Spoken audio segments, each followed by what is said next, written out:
All right, so it's 8 o'clock. We are going to go ahead and get started. We know your time is super valuable, and I want to thank you guys for hopping on tonight. I know you guys are in for a treat because Mindy is amazing. First, I'm going to tell a little bit about my experience with her, and then I'm going to let her share her journey. We have about 10 questions, kind of like an interview type setting, so you guys can get to know Mindy. So I met Mindy, I'm not even sure the very first event. It might have been at a restaurant or something, just a Monty corporate event. She came down and trained us, and it was just so fun. And one thing I notice about Mindy, and anyone that meets her can say this, when she meets you, like she really like meets you. It's not like, hi, I'm corporate, everybody. Like she wants to get to know each one of us. And I really felt this when I went to the Bahamas and I didn't like have a whole lot of teammates there, or they were with their spouses, and she came to my table and found me and said, hey, and I was just like, I feel so loved. Yeah. That little gesture just meant the world to me, and ever since then I've just thought so highly of her. So I asked her to hop on. We do these weekly and feature just amazing people, and she is an amazing person. So, Mindy, why don't you go ahead and share a little bit about yourself, and then we'll dive into these questions. Yeah, first, I just thank you so much for inviting me to be on this call. I love doing this, and so I just am so appreciative.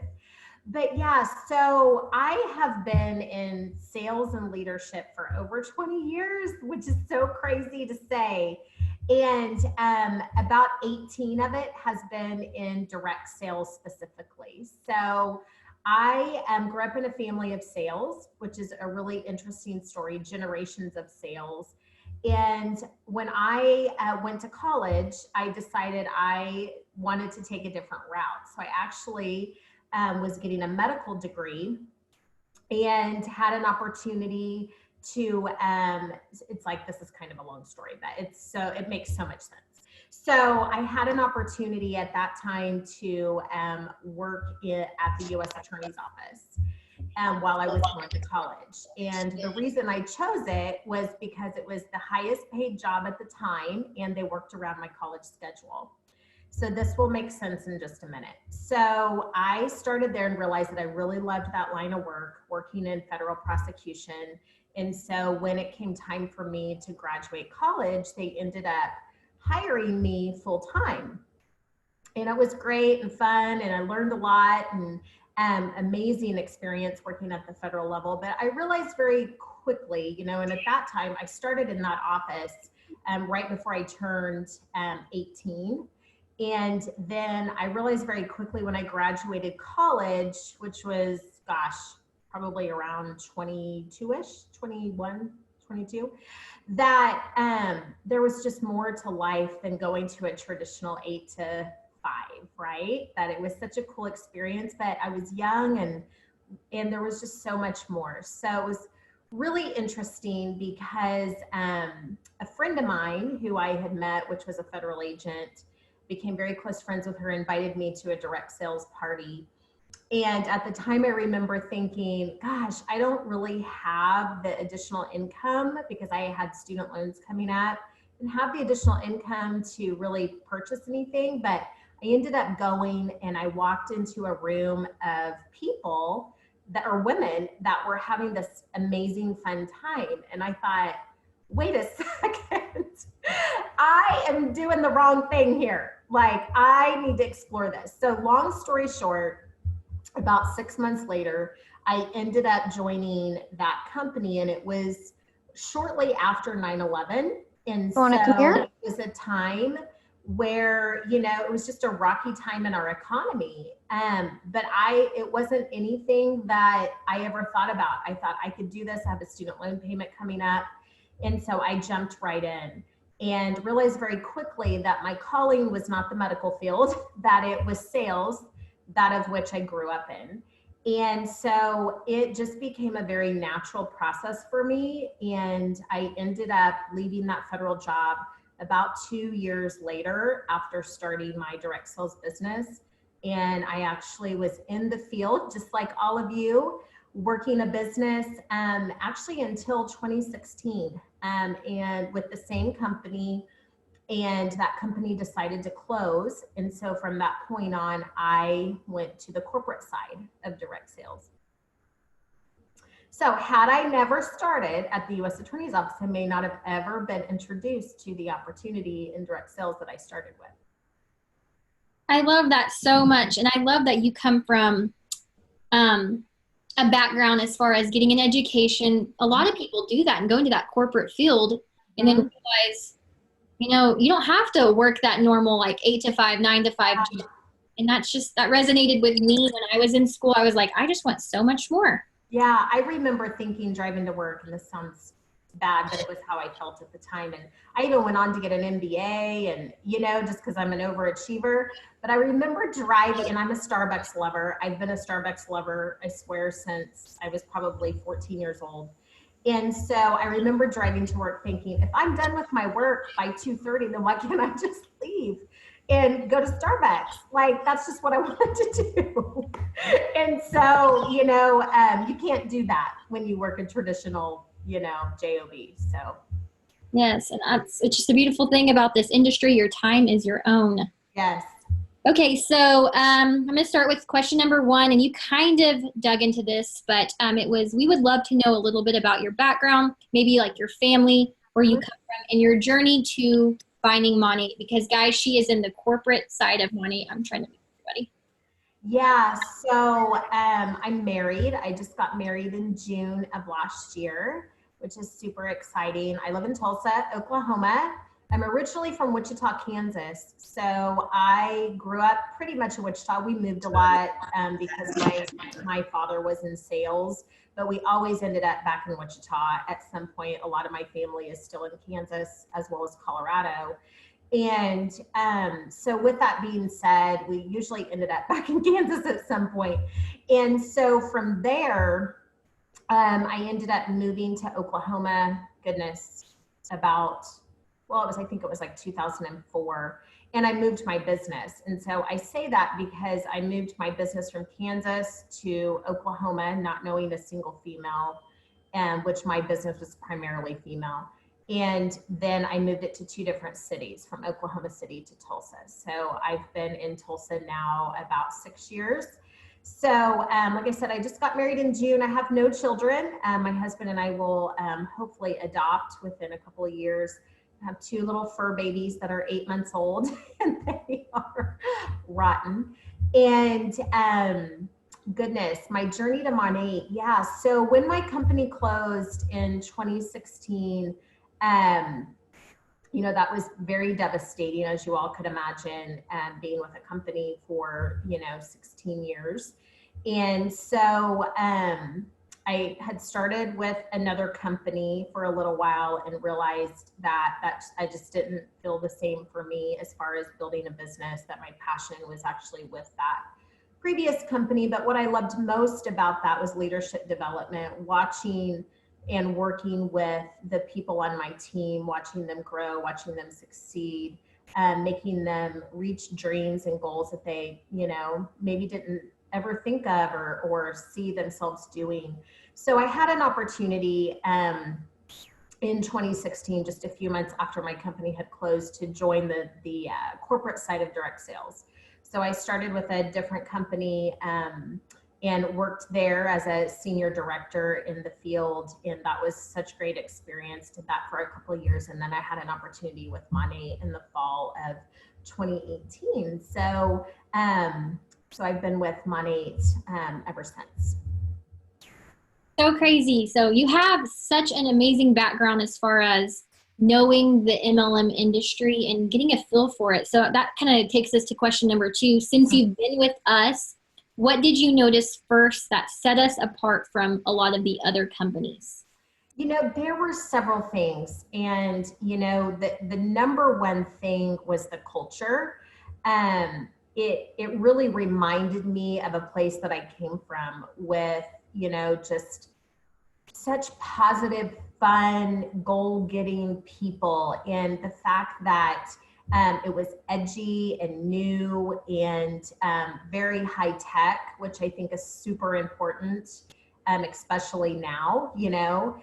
It just was a really cool company that I thought I just have to be a part of this, and it's growing and innovative and just fun. And so it just really, it felt like home for me. I love that. Edgy. I like to be classified as edgy company. Okay, so what would be your advice for someone that feels like they're lacking momentum with themselves, with their organization, or maybe they feel a little stuck? Yeah, so that's a really good question, and I get asked that a lot. And there's a couple of things I want to touch on here. I find that people get really stuck in their disappointments. And what I mean by that is maybe they get a no, or maybe they get 5 no's, or maybe they just feel like they don't know what to do and they get stuck there. And so I always say, discipline your disappointments, because success is right around the corner. And the other thing, it's that, and two, focusing on, what made me say yes to this opportunity? What was that original, goal? Like I shared, my goal was to pay a $350 student loan payment. That was important to me, and that was always my reminder when things felt a little tough. And so, there were times in my business where I felt a little stuck, and I always had to revisit that why. Why am I doing this? We have to realize that things that are worth it are worth working towards. And direct sales, you have to be very self-disciplined, and that's a whole nother training. It's like, that's new to people because we're not taught that. And so when people feel stuck, I always say, number one, revisit why you started. And number two, think about, are you getting stuck in those disappointments, and learn to focus on your strengths and not those things that, you may feel aren't going your way. That's such amazing advice. Discipline your disappointments. I'm like saying that over and over to okay, so 4 would be, what do you think are the top 2 to 3 things a new market partner should focus on so they don't get overwhelmed? Because that's so easy to happen when they first sign up. Yeah, so the number one thing is you're super excited, right? So the number one thing is keep that excitement going, and that's what attracts people to you is, hey, what is she so excited about, or he, or what is it that they're doing now? And so, but I always go back to, you have to really, really start with, why did I start this? Why did I say yes? So it's kind of 2 parts, why did I do this? And then comes the how. And the how is just 3 easy steps. And that is, who am I going to talk to? When am I going to work? And what am I going to say? And really, if you keep it that basic, always keeping it that basic, then that's always a great starting point, because you have to know why you're doing it. You have to know, okay, when am I going to work this? Because, having a schedule for yourself is flexible, but it's not optional. And so you've got to schedule time for that. And then who are you going to talk to? Who are you going to reach out to first? Who are you so excited about you can't wait to talk to? And then what are you going to say? And I think, just staying focused on those when you first start, and just getting into activity like ASAP, brings more momentum and more confidence that'll create that consistency. I love that. And last week, Anne was on our hot seat, and we talked about earning as you learn. You don't have to know everything in the beginning. Right. So I think that's something that we need to make sure our new market partners know, because we have so many tools, so many resources. Oh yeah, and it's okay to say to somebody, hey, you know what? I'll find that answer for you and I'll get right back to you. Like, it's okay to not know everything, right? And two, I tell my girls, when you tell somebody that, like, hey, you know what? I don't know that. I'm so new, but I do have someone I could go to. That's right. That tells them, like, hey, I'm going to have a lifeline. That's right. Absolutely. All right. Awesome. All right. So number 5 is, what is a good way to prospect during this quarantine? This crazy time. Yeah, it's such a different time for everyone, and I'm so extroverted. I'm like, oh, good grief, I'm gonna have to create some entertainment. But I think the biggest thing is not think of it as prospecting. I think when we get those words in our head, it feels icky, and we project that ickiness off to somebody else. And so, think of it like this. Think of this as be a blessing and a lifeline to people. So when you are truly genuine, reaching out to people that could absolutely need a financial opportunity, or somebody that, may be fine financially, but just wants community or great products, like, it's not our place to judge. It's just our place to reach out and offer, but being genuine and kind and being respectful of what's happening, but not feeling pitchy, like just truly being genuine when you're reaching out to people, and just being honest and saying, if I could throw you a lifeline, would that be something that you'd be interested in hearing more about? It's like, you're not trying to convince them that they need to do something right now. Just trying to have conversation to find out, hey, what part of this would work for their life right now? And people are bored out of their minds. They need something to do. I battled with that. I know Kyla's on here and she's planning an amazing event with giveaways and all kinds of Yes. stuff. Something that people are going to tune into because they're in front of their phones, in front of their computers. Yes. But I've battled with reaching out on my Facebook, Instagram, and, letting people know, like, I'm so blessed to have this, without kind of rubbing it in their face saying, you should have joined me. So I've struggled with that. And I've kind of contemplated maybe going live and sharing all the good things that I'm getting to do with my time. Yeah. Since starting with. And I think, you just hit a good point there. I think the more you can share stories about how this business has impacted your life. So you mentioned time, freedom of time, freedom of finances, whatever that is for you, or just community, being so grateful you have a community to plug into right now. I think the more that you can share experiences and stories, and not mass posting, oh my gosh, you got to do what I do. Like, people right now probably can't relate too much to that. But what they can relate to is, oh, wow, I would love to have more time freedom, or I've enjoyed being home, but I would love to find a way to make money working from home. We just never know what that pain point is for people. So the more that you can be genuine and share about your life and experience, the more people can relate to that. Yeah, and there's some girls that I've been wanting to talk to about Monty from church. And I actually just did a girls' night with girls my age from church. And we're starting a book club, and we're going to do Zooms weekly now since we're all stuck inside. And I haven't even mentioned Monty, but just providing that value, I know that they're going to see, like, hey, I want to do what she's doing. Yeah, so you're building relationship, and I think that's awesome. So I think, just like what you mentioned, think about what would grab your attention, or what would you want to be a part of, right? Because we usually attract people or things that we like, or like interests. So, anything to build a relationship, as long as you're doing it genuinely. And those people may become a retail customer. They may eventually become a VIP. They may become a market partner. We don't know what that is, nor the time frame. But the fact that you're building community is what people need right now in relationships. Yes. Okay, so we could talk all night about that. But 6 would be, what would be the next step for someone that is trying to make April their best month yet? We have Claire that's actually on the call tonight. She just signed up and has already signed up 2 market partners. Congratulations, Claire.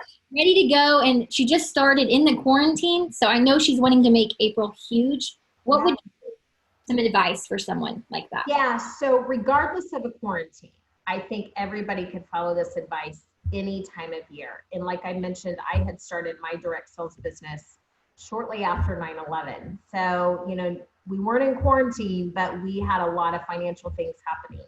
Also had a business in 2008, 2007, 2008, when we went through a recession. So, I think the number one thing that we have to focus on is first decide. We have to decide, am I moving forward with this, or am I going to live in fear, right? Because we have a lot of people in the world that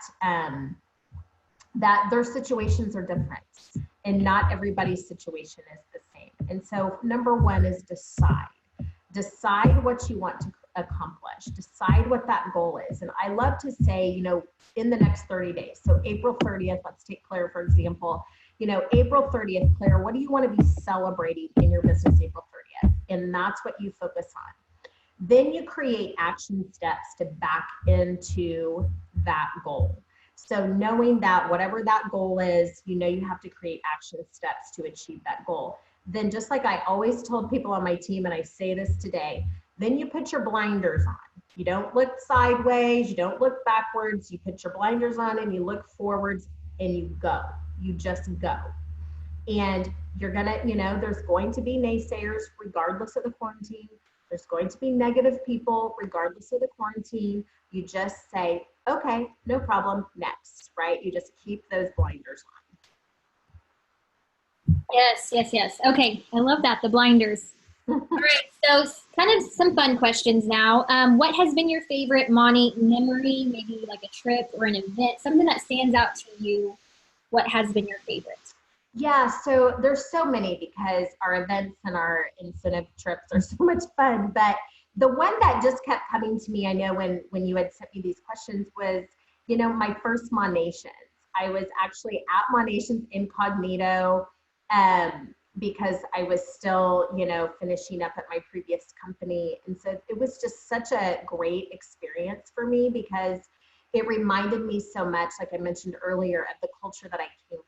Fun and excitement, and just the whole setup of everything was just done so beautifully and professionally. And that memory just sticks into my mind. And being so, I remember getting so teary-eyed at all of the achievers that walked across stage because I was like, oh my gosh, it's just really cool. So that experience really sticks out in my mind the most. Yeah, there's nothing like convention. Like you can't even explain it. You have to experience it. So right. I'm hoping that we're able to go to ours this year. Yes, girl. Just keep praying away this craziness. Yes. Right. So, what's your favorite Monet products? We would love. My gosh. So this was kind of challenging for me, but I go back to I know Kyla remembers this, but I don't know if you remember seeing this. But my hair was in terrible shape when I started with Monet, and I was always known for my cool hair. And I had a horrible salon experience. And right before I started, like few months before I started, and I remember thinking, I cannot start with this hair company, this horrible hair. And so, so literally my very favorite is the restructuring because it absolutely transformed my hair. And it was just a miracle worker for me. Then it's definitely dry shampoo. I literally can go a week without washing my hair. And then IRT spray. You know, I obviously have, you know, this hair gets bleached. And so I need, you know, to continue to use amazing products. So IRT spray is another one of my favorites. But definitely restructuring, my total saving grace, like Kyla said, oh my Lord. I love that. And that came out right about the same time you probably started. It did. Like I remember like thinking, oh my God, like, can I just have that right now and go to my hotel room and wash this hair? Like, it just was, I absolutely love it. It's really transformed my hair tremendously. Well, I love that testimony. Okay, so, and we talked about maybe skipping this one because you are a part of corporate, but how has Monty changed your life so far as the relationships you've built, the people you got to meet, and the lives you got to see change? Like you travel for presentations and get to see people achieve amazing things. Yeah. There's so many things. And you know, I love seeing people succeed. That's always something I've loved.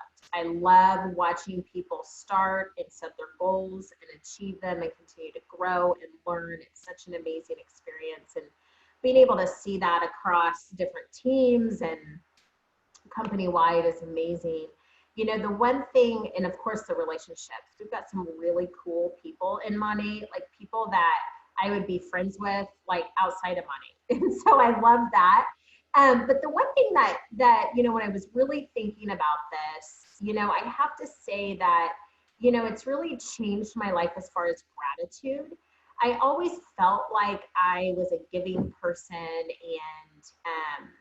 just I always felt I was, but there was something about when I started with Monat that I felt like I needed to do more. So it really has given me more of a well-rounded approach to gratitude. Like I volunteer in my community now, and which I love, and do a lot of different things with my church, and being able to give back to people with time, serving time and financially too, really makes a difference to me to be able to help others. So I would say, it's really changed my perspective on gratitude, and watching everybody else pour into gratitude is such a cool thing.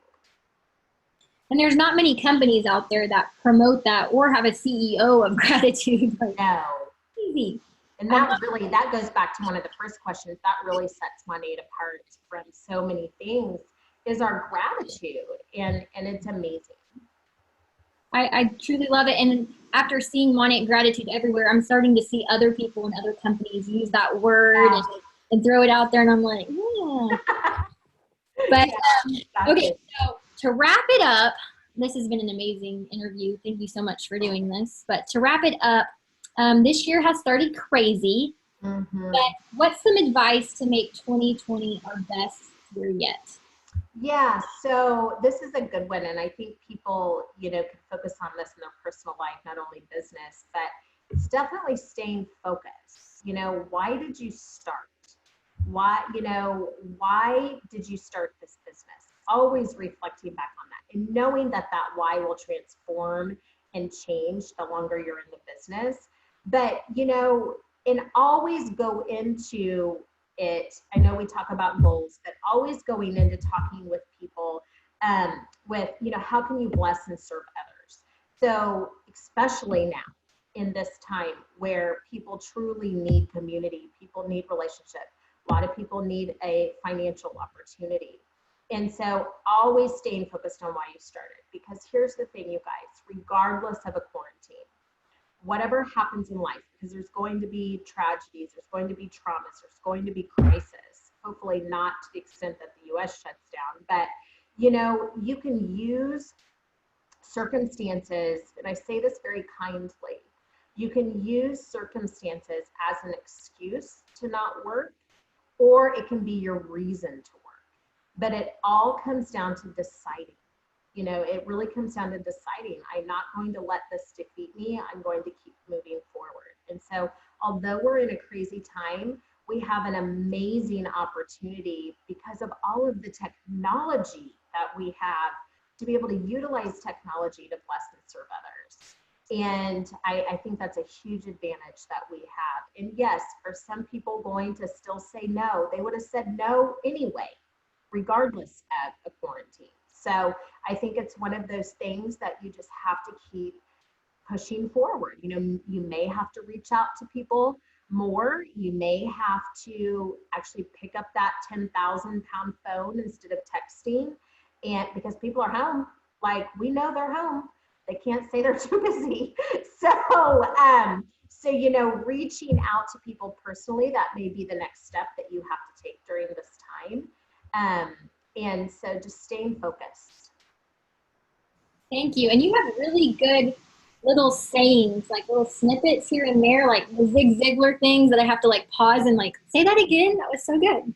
So I'm so glad we're recording this. But does anyone have any questions for Mindy? She is here on the spot. We have her. She can't go anywhere. She's actually stuck in her house too. So if you want to unmute yourself and ask, we will just wait just for a second and see. Check out the chat though. Kyla's been keeping us staying plugged in, paying attention to all the things going on to help you build your biz. Be in the know. I love that. Yes. Okay. Are you seeing the chat? I only see when they post. Like I can't see the. Well, hang on a second. Let me see if I click on this. Oh, I can. Yay! Everyone's saying I haven't turned on here, so it's turned on now. I use Zoom like all day, every day. You'd think I'd remember to click this open.